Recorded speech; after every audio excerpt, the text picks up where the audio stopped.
Tujuannya satu, untuk mengolah jiwa kita ini agar senantiasa dekat dengan Allah Subhanahu wa ta'ala. Karena dalam diri manusia ada dua hal, ada jiwa dan juga ada raganya. Terkadang manusia sering olahraga biar sehat fisiknya, namun dia lupa untuk mengolah jiwanya agar senantiasa dekat dengan Allah Subhanahu wa ta'ala. Ada orang yang selalu rela membayar mahal untuk olahraga, alat-alatnya, sepatunya, baju dan segala macam itu hanya untuk agar fisiknya sehat. Namun dia lupa bahwasanya ada hal yang lebih penting daripada itu, yaitu jiwanya. Dia harus mengolah jiwanya agar senantiasa dekat dengan Allah Subhanahu wa ta'ala.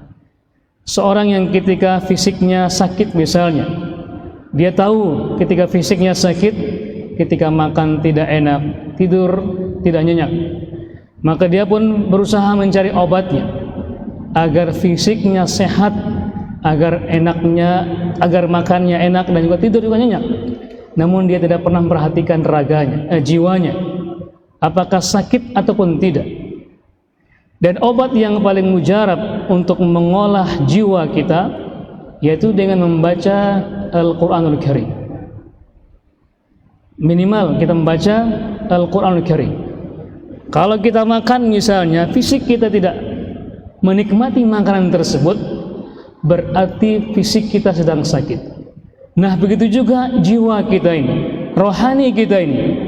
Kalau kita mendengarkan Al-Quran dan ternyata kita tidak betah mendengarkan Al-Quran, malah betah dengan musik misalnya, berarti rohani kita sedang sakit, jiwa kita sedang sakit, harus segera diobati. Dengan apa? Dengan ketaatan kepada Allah Subhanahu wa ta'ala. Makanya ini diantara kiat-kiat menghadiri pengajian, mendengarkan firman Allah, mendalami tuntunan Nabi kita Muhammad sallallahu alaihi wasallam agar jiwa kita sehat. Kita lihat ketika ada orang yang sakit jiwa, fisiknya kuat, makan apa saja, minum apa saja, tidurnya di mana saja, tetap sehat fisiknya. Namun ketika jiwanya sakit, dia tidak mampu melangkahkan kakinya ke masjid, walaupun fisiknya kuat, sehat walafiat. Tapi ketiganya jiwanya sakit, rohaninya sakit, walaupun rumahnya dekat dengan masjid, dia tidak pernah mengindahkan seruan Allah Subhanahu wa ta'ala. Mari kita cek rohani kita, apakah sakit atau tidak. Apakah kita peka dengan undangan Allah atau peka dengan undangan manusia? Apakah kita peka dengan panggilan HP atau mengabaikan panggilan Allah Subhanahu wa ta'ala? Nah, itulah untuk cara kita untuk mendeteksi fisik kita dan juga jiwa atau raga kita ini. Oke, mari kita lanjutkan kajian kita di kitab Riyadhus Shalihin ini, karya Al-Imam Yahya bin Sharaf atau yang dikenal dengan Al-Imam An-Nawawi rahimahullahu ta'ala. Kita masih di bab amru ulatil umur birrifqi birra'iyati wa nasihatihim. Perintah kepada para penguasa, kepada para pemerintah untuk senantiasa berlemah lembut dengan rakyat mereka dan senantiasa memberikan nasihat kepada mereka. Kita masuk ke hadis 657. Fadhal. Iqra. Bismillahirrahmanirrahim. Wassalatu wassalamu ala Rasulillah. Qala al-muallif hafizahullah ta'ala al-hadis as-sabi'u wa qawlun sittin wa an A'idh bin Amr radhiyallahu anhu annahu dakhala ala Abdullah bin Ziyad faqala lahu ay bunayya inni sami'tu Rasulullah sallallahu alaihi wasallam yaqul inna syarra ri'a'i al-qawma wa iyyaka an takuna minhum muttafaqun alaih.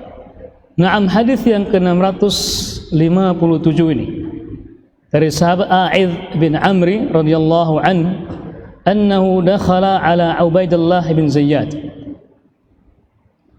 dan berkata kepadanya, "Ai bunai, wahai anakku." Ini kalau bahasa Indonesianya nak, kalau bahasanya le, kalau bahasa Sumbawanya apa itu? Ada sebutan-sebutan yang lainnya enggak?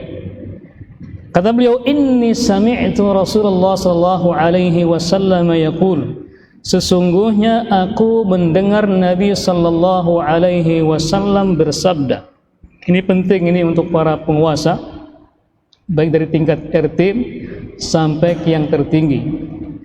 Kata Nabi sallallahu alaihi wasallam apa? Inna syarrar ri'aya al-hutamah. Sesungguhnya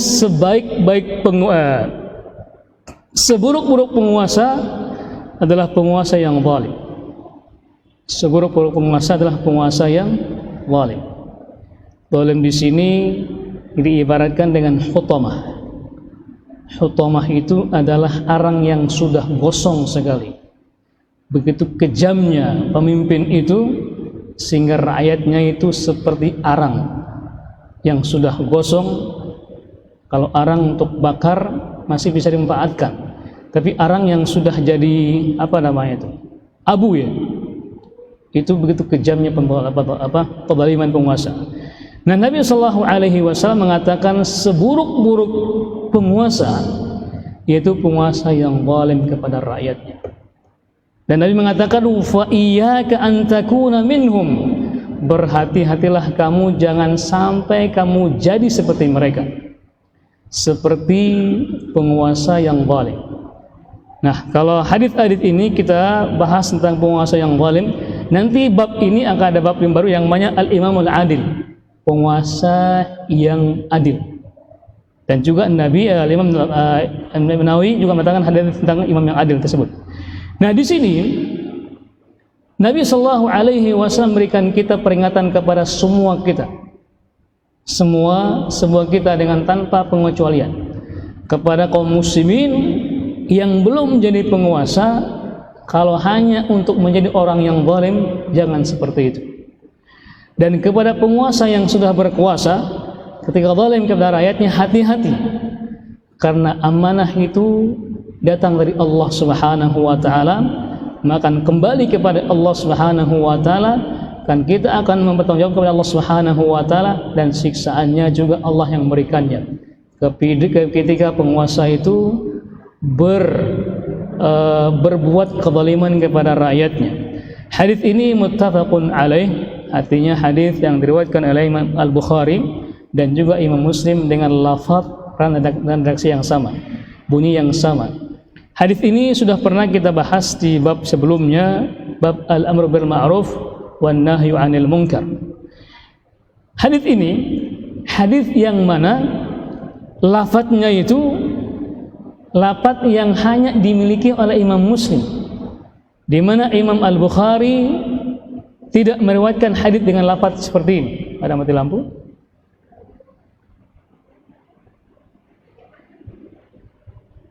Baik, kita pindah ke hadis yang berikutnya.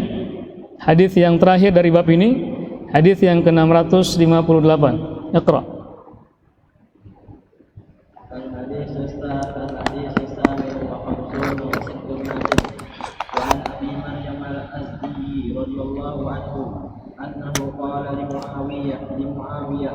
رضي الله عنه سمعت رسول الله صلى الله عليه وسلم يقول من ولاه الله شيئا من أمور المسلمين فاحتجب دون حاجتهم وقلتهم وفقرهم احتجب الله دون حاجته وقلته وفقره يوم القيامة فجعل معاوية رجلا على هوائج الناس رواه أبو داود والترمذي. Naam, hadis yang berikutnya, hadis yang terakhir dari bab ini dari Abi Maryam Al-Azdi radhiyallahu anhu, bahwasanya beliau pernah berkata ke seorang sahabat yang bernama Muawiyah radhiyallahu anhu, dan Muawiyah berkata, "Sami'tu Rasulullah sallallahu alaihi wasallam yaqul." Aku pernah mendengar Nabi sallallahu alaihi wasallam bersabda.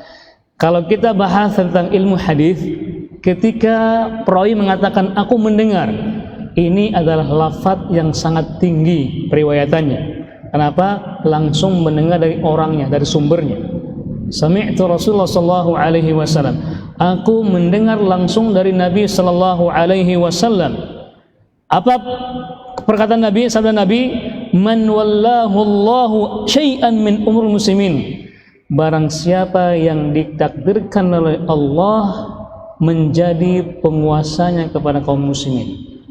Barang siapa yang Allah takdirkan menjadi pejabat, menjadi pemerintah yang memerintahkan kaum muslimin, kemudian fahtajaba duna hajatihim wa khallatihim wa faqrihim, kemudian dia menghalang-halangi untuk menutupi kebutuhan mereka, kekurangan mereka, dan juga kefakiran mereka. Artinya apa? Membiarkan mereka dalam kemiskinan, membiarkan mereka dalam kebutuhan mereka, tidak pernah sedikit pun terbesit dari pikiran mereka untuk menghilangkan kefakiran yang ada pada mereka, memenuhi kebutuhan mereka, dan juga memenuhi kekurangan-kekurangan mereka, malah menghalang-halanginya. Atau dengan kata lain, memperkaya diri sendiri, tidak memikirkan rakyatnya, tidak mementingkan rakyatnya, mementingkan diri sendiri dan juga mementingkan golongannya. Apa kata Allah Subhanahu, apa kata Nabi sallallahu alaihi wasallam? Ihtajaballahu duna hajatihi wa khallatihi wa faqrih. Maka Allah juga akan menghalangi dia untuk bisa mendapatkan kebutuhannya, kekurangannya, dan juga kemiskinannya. Allah juga seperti itu. Allah Maha Kuasa untuk membalas hambanya. Ketika seorang penguasa tidak memperhatikan rakyatnya, maka Allah tidak memperhatikan dia, kebutuhan dia, kekurangan dia, kemiskinan Allah biarkan pada dia. Walaupun dia memiliki segalanya apa yang ada di muka bumi ini, namun ketika dia menyengsarakan rakyatnya, dengan kata lain, maka Allah akan menyengsarakan dia. Di mana? Bukan di dunia, yaumal qiyamah, nanti pada hari kiamat. Jadi kekayaan yang ada pada dia, kemewahan yang ada pada dia, Allah tidak cabut di dunia. Allah biarkan dia menjadi penguasa dengan segala apa yang dia miliki. Tapi ingat, nanti pada hari kiamat Allah akan cabut semua, akan menyengsarakan dia sengsara yang abadi. Na'udzubillah, thumma na'udzubillah min dzalik. Kalau rakyatnya yang miskin, itu miskin hanya di dunia saja. Ketika rakyatnya bersabar dengan kelakuan para penguasanya, maka Allah akan memberikan pahala atas kesabaran mereka, atas penguasanya. Dan ketika mereka bersabar dan minta hak mereka kepada Allah Subhanahu wa ta'ala, maka Allah akan memberikan ganjaran kesabaran bagi buat mereka.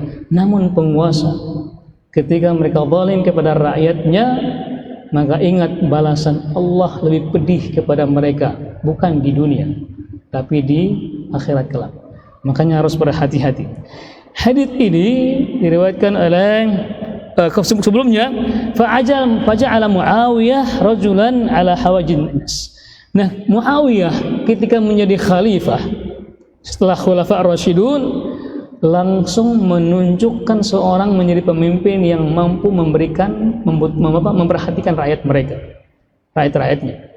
Ini bentuk bahwasanya para sahabat itu senantiasa melaksanakan sunnah-sunnah, melaksanakan perintah-perintah Nabi Shallallahu Alaihi Wasallam.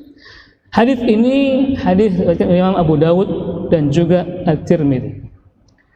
Kata Syekh Salim bin Al-Hilali ketika mentakhir hadits ini, beliau mengatakan hadza haditsun hasan li ghairihi.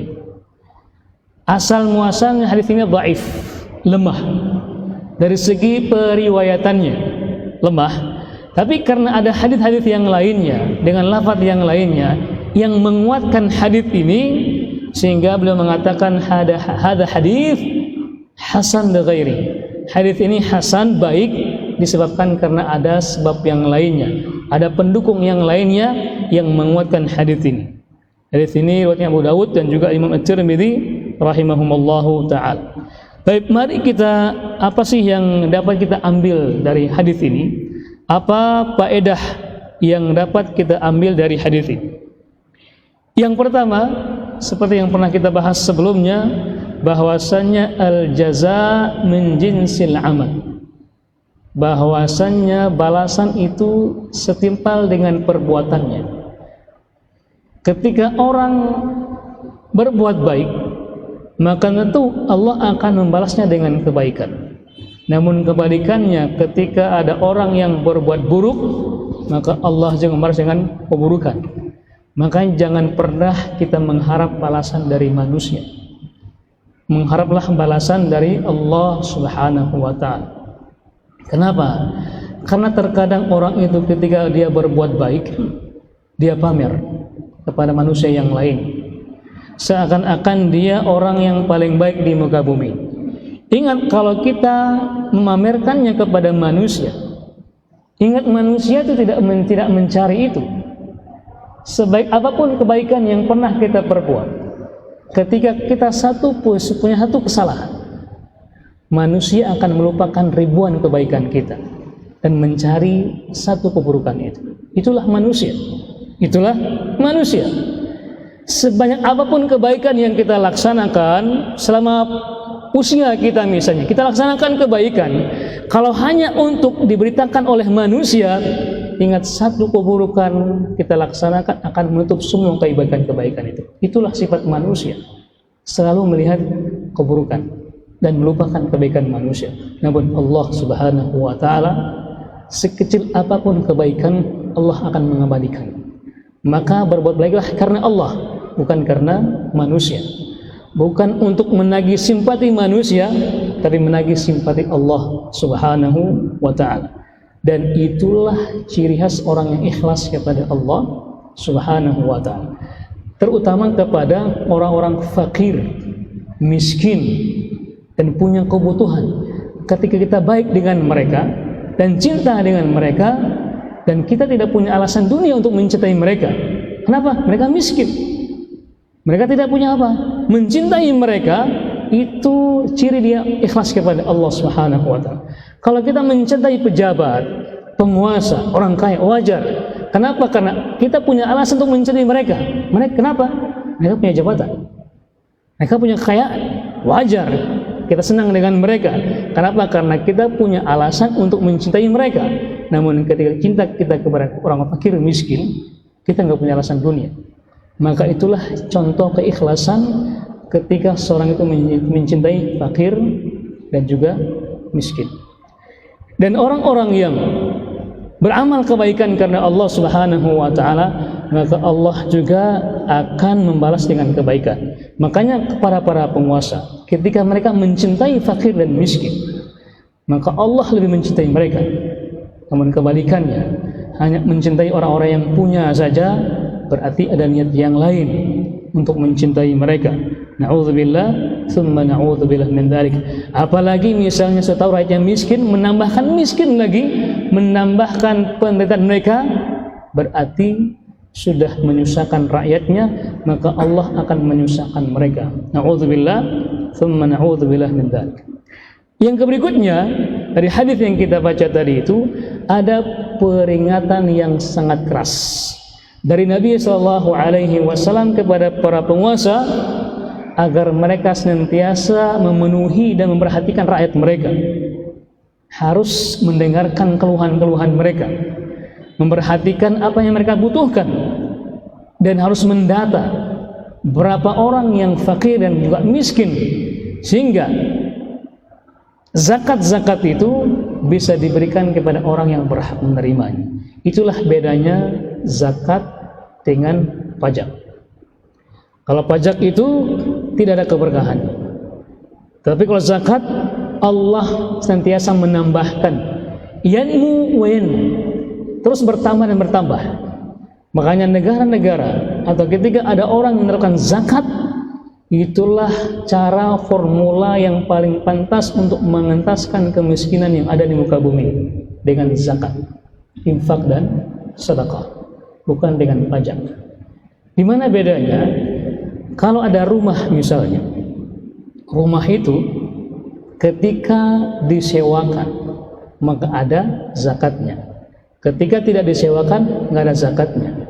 Tapi kalau pajak, disewakan, tidak disewakan ada pajaknya. Betul tidak? Betul enggak? Sama dengan mobil.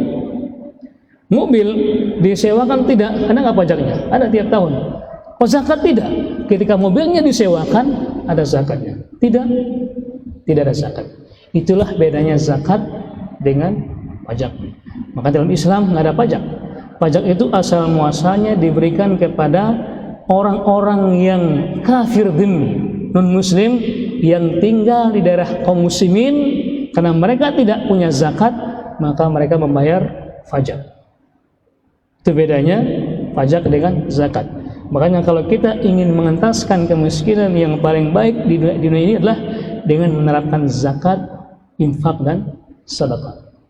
Dan itu yang diterapkan di negara-negara seperti Arab Saudi misalnya, yang luar biasa zakatnya itu sampai ke negara kita ini. Bayangkan, negara sana tidak ada tanah hujan, tidak pernah, jarang hujan. Waktu kita di sana itu mungkin 4 tahun sekali hujan turun, tapi airnya melimpah ruah. Negara kita ini yang masya Allah hujannya hampir tiap hari, betul tidak? Dan musim hujan, ketika musim kemarau kita minta bantuan air di mana? Ke negara padang pasir, betul nggak? Minta bantuan sumur bor kemana? Ke negara yang padang pasir. Gimana kita sih? Padahal negara kita negara yang luar biasa, suburnya, hujannya melimpah ruah, saking melimpahnya menyebabkan kebanjiran di mana-mana. Na'udzubillah, tsumma na'udzubillah min dzalik. Apa yang salah? Yang salah itu karena kita selalu tidak percaya dengan hukum-hukum Allah Subhanahu wa taala. Tidak mau menerapkan hukum-hukum Allah Subhanahu wa taala. Sehingga yang katakan zakat itu masih kuno katanya. Sehingga orang-orang kita pun maunya ke hal-hal yang berbau riba, yang syariah kita tinggalkan. Padahal banyak yang syariah sebenarnya, tapi kita meninggalkan syariah demi hanya untuk hal-hal yang berbau riba. Na'udzubillah min dzalik.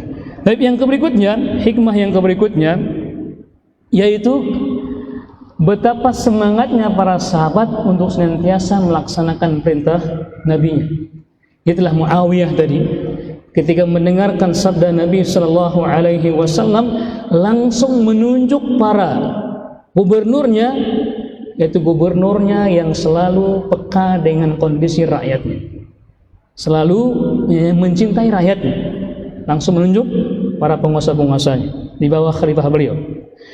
Kemudian yang berikutnya, bahwasanya hadis ini walaupun diriwayatkan oleh seorang sahabat sendiri, tidak dari sahabat-sahabat yang lainnya, itu sebagai hujjah, bisa dikatakan sebagai dalil, yang walaupun ada orang yang mengatakan itu bukan dalil, tapi ketika itu kabarnya sahih, walaupun satu orang yang meriwayatkan, maka itu sebagai hujjah, sebagai dalil. Kemudian yang berikutnya, yang terakhir, bahwasanya nanti pada hari kiamat, bahwasanya kaum muslimin dan mukminin ketika masuk ke surganya Allah Subhanahu wa taala, mereka akan melihat Allah Subhanahu wa taala di surganya. Dan ini adalah nikmat yang paling tinggi di antara nikmat yang ada bagi kaum muslimin, kaum mukminin yang masuk surganya, yaitu ketika Allah menghilangkan hijabnya, langsung kaum muslimin, para penghuni surga, melihat Allah Subhanahu wa taala. Wallahu taala alam. Ini yang bisa kita sampaikan pada malam hari ini, mudah-mudahan bermanfaat. Kalau ada hal-hal yang salah atau kata yang kurang berkenan, mohon dimaafkan. Kalau ada benarnya, itu semata-mata dari Allah Subhanahu wa taala. Baik, sebelum kita akhiri, mungkin ada yang perlu disampaikan, ditanyakan, atau mungkin ada yang ingin curhat, silakan. Ada pertanyaan?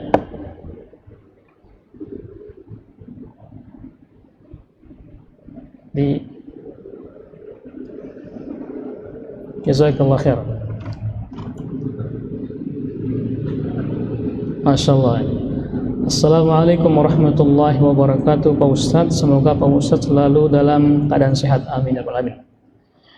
Bahwa kalau kita memilih pemimpin non muslim, maka kita batal menjadi seorang muslim.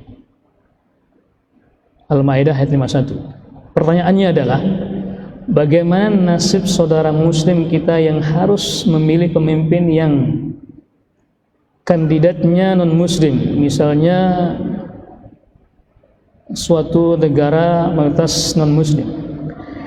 Ya, mengenai pemimpin ini, Al-Imam Muslim rahimahullahu ta'ala menulis bab khusus dalam kitab Sahih beliau, Sahih Muslim, nama kitabnya Kitabul Imarah, kitab yang menjelaskan tentang kepemimpinan khusus. Silakan dibuka dalam Sahih Muslim.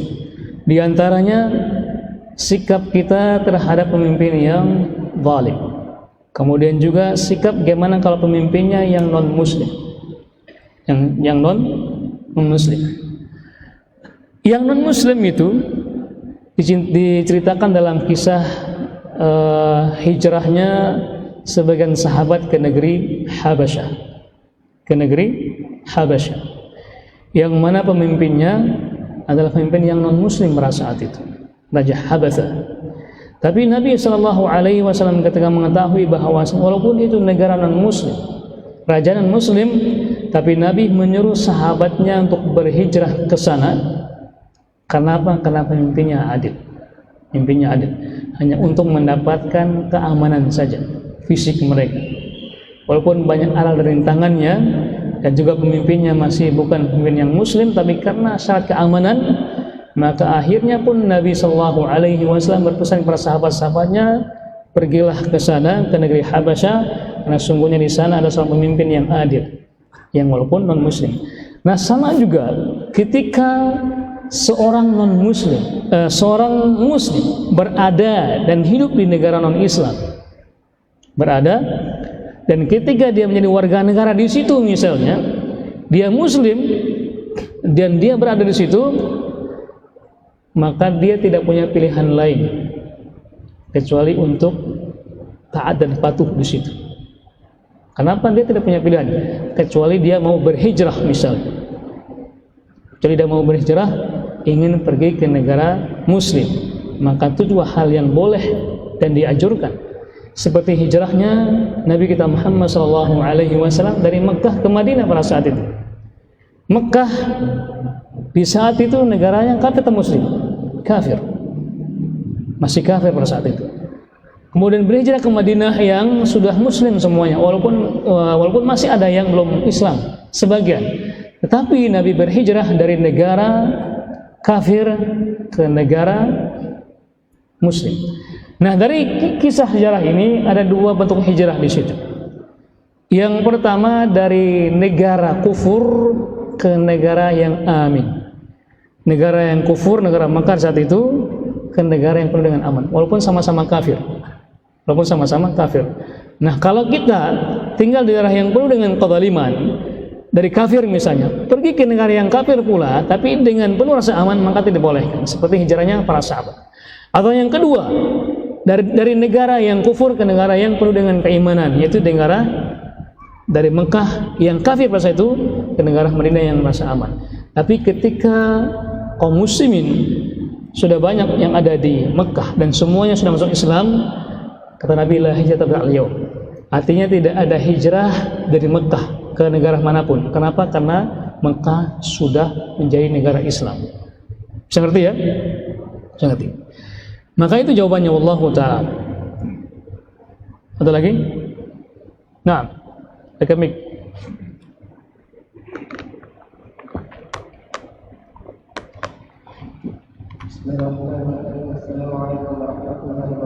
Waalaikumsalam warahmatullahi wabarakatuh.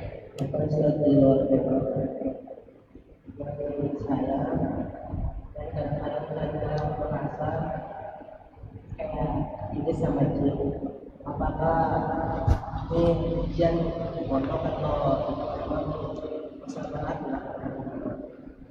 solusinya pada masyarakat?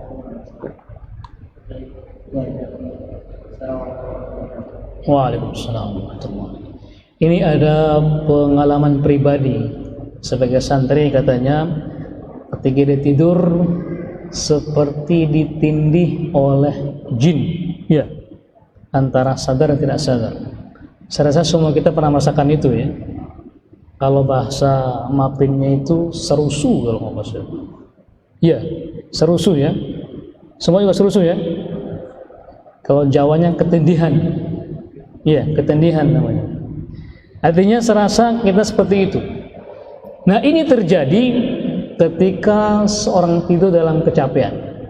Dan santri itu capek. Dari bangun tidur sudah harus mandi. Kenapa? Karena antrinya panjang. Kalau nggak mandi kalau nggak antri subuh itu nggak dapat waktu mandi. Menghafal, baca, sekolah, hafal lagi, capek. Sehingga ketika dia tidur itu nggak kerasa. Terkadang tidur itu dengan kitab yang ada pada kita. Di santri itu loh, karena kita juga pernah nyantri. Jadi terkadang sambil ngapal sambil tidur ke bawah tidur. Nah, ini terjadi karena kecapean. Itu yang pertama. Yang kedua, karena lupa baca doa.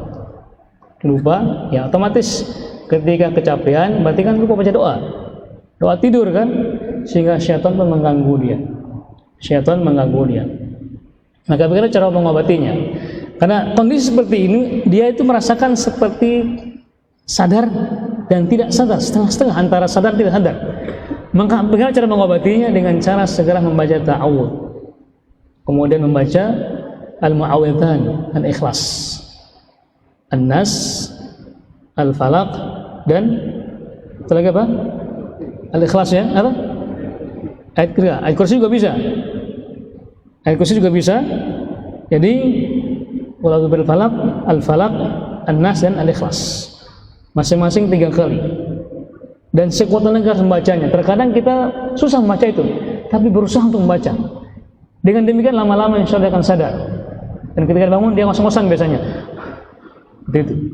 Itu karena apa? Karena dia seakan-akan ditindih oleh pohon yang sangat-sangat berat sekali. Sehingga napas pun dia tidak bisa. Jadi solusinya apa? Sebelum tidur itu, apalagi sambil ngaji kan, wudu dahulu, kemudian dia baca doa tidur. Di antaranya itu membaca ayat kursi dan juga 3 surat tadi itu, Al-Falaq, An-Nas, Al-Ikhlas. Kemudian dia meniupkan 3 kali di tangannya, kemudian dia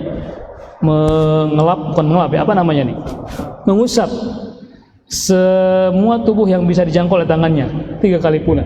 Dengan demikian Allah akan menjaga dia dari tidur sampai bangun lagi. Demikian wallahu ta'ala. Ada lagi? Masih ada waktu? Cukup? Ada lagi? Silakan.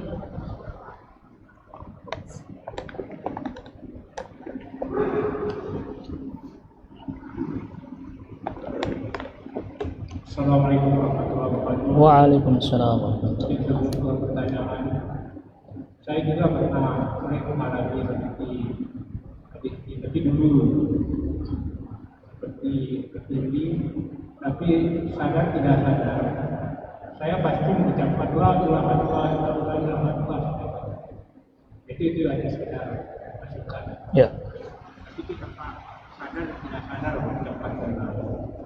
Nah, ini pertanyaan saya kaitan dengan pemerintah yang zalim. Tadi jelaskan oleh Ustaz bahwa nanti di akhirat akan dibalas oleh Allah, yang akan diberikan kesengsaraan atau dicabut kekayaan. Nah, apa itu identik dengan kira-kira yang zalim ini? Dia di neraka atau ada situasi lain jadi dia langsung masuk ke neraka, karena kalau neraka itu memang sudah tidak bisa lagi kita bayangkan. Assalamualaikum warahmatullahi wabarakatuh. Mengenai siksaan di akhirat dan juga nikmat di akhirat itu ada 2 saja, di surga dan juga di nerakanya. Al-jannatu wan nar, surganya dan juga nerakanya. Nah, di saat kita mengatakan yaumul qiyamah, pada hari kiamat, dan ketika seorang mendapatkan siksaan di neraka, di hari kiamat berarti di neraka. Dan di neraka itu ada 2 bentuk siksaan. Ada yang khalidina fiha, ada yang kekal abadi, ada yang sifatnya sementara. ada yang sifatnya sementara. Yang khalidina fiha, yang kekal itulah dosa-dosa besar yang mana seorang tidak pernah bertobat dari dosa besar, atau dosa yang paling besar itu syirik kepada Allah Subhanahu wa taala. Itulah yang akan abadi. Nauzubillah min dzalik. Adapun dosa-dosa adapun yang tidak kekal, di Nabi mengatakan hanya dicelupkan saja. Sibghah, celupkan. Kalau dosanya sudah bersih maka akan dikembalikan kepada surga. Dengan syarat apa? Dengan syarat di hatinya masih bertauhid kepada Allah Subhanahu wa taala. Itulah dosa-dosa kecil. Dosa kecil, dan itu pun juga kita serahkan kepada tahta masyiatillah. Kita serahkan sesuai dengan kehendak Allah Subhanahu wa taala. Insya'a ghafar wa insya'a atakhunna. Kalau Allah berkehendak maka Allah akan mengampuninya. Kalau tidak, Allah akan kekalkan abadi di neraka. Itu dosa-dosa kecil atau dosa-dosa yang mana ancamannya itu tidak seperti dosa-dosa besar. Dan itu pun kita kembalikan kepada kehendak Allah Subhanahu wa taala. Nah, mengenai siksaan tadi itu, pemimpin yang zalim, apakah kekalan abadi di neraka? Wallahu taala a'lam. Kita serahkan kepada Allah Subhanahu wa taala. Kalau dia bertobat misalnya, kita nggak tahu kan, mungkin selama dia memimpin dia zalim, namun di akhir hayatnya dia bertobat kepada Allah Subhanahu wa taala, kita nggak tahu di akhir hayat orang tersebut. Makanya kita mengatakan semoga Allah memperbaikinya. Dan ketika dia sudah mati kita mengatakan apa? Rahimahullah, semoga Allah merahmatinya, atau semoga Allah mengampuninya. Itu yang kita doakan kepada orang muslim yang meninggal dunia. Dua, semoga Allah merahmatinya dan semoga Allah mengampuninya.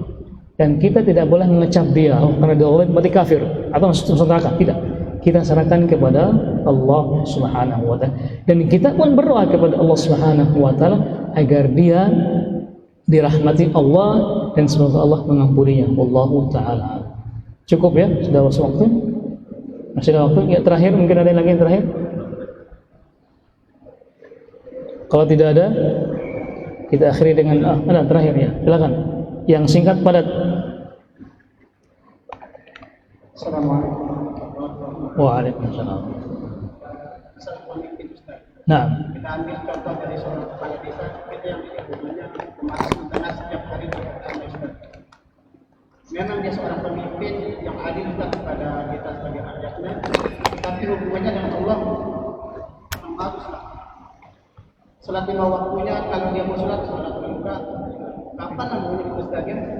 Dan apabila dia suruh rakyatnya untuk gotong royong, tapi dengan bahasa yang kasar, kita sebagai rakyatnya otomatis tidak enak.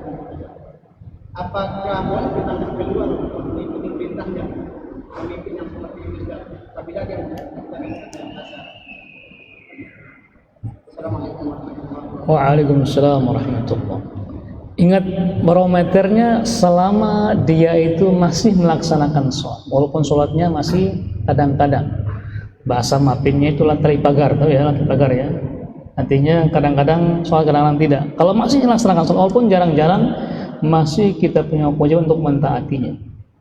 Isma' wati, taatlah dan dengarlah dan taatlah. Itulah sikap kita sebagai rakyat. Kenapa? Pemerintah itu punya perangkat yang sangat-sangat lengkap sekali. Dan Nabi SAW menyuruh kita untuk mendengar dan mentaatinya dan mendoakan kebaikan untuk pemimpin kita. Sebab apa? Kalau kita mencaci maki, maka pasti akan berdampak keburukan dan keburukan. Namun ketika kita mendoakan kebaikan, Allah menjawab nggak? Mengabulkannya? Mengabulkannya. Allah bisa nggak mengabulkan doa kita? Bisa. Maka kenapa kita tidak mendoakan saja?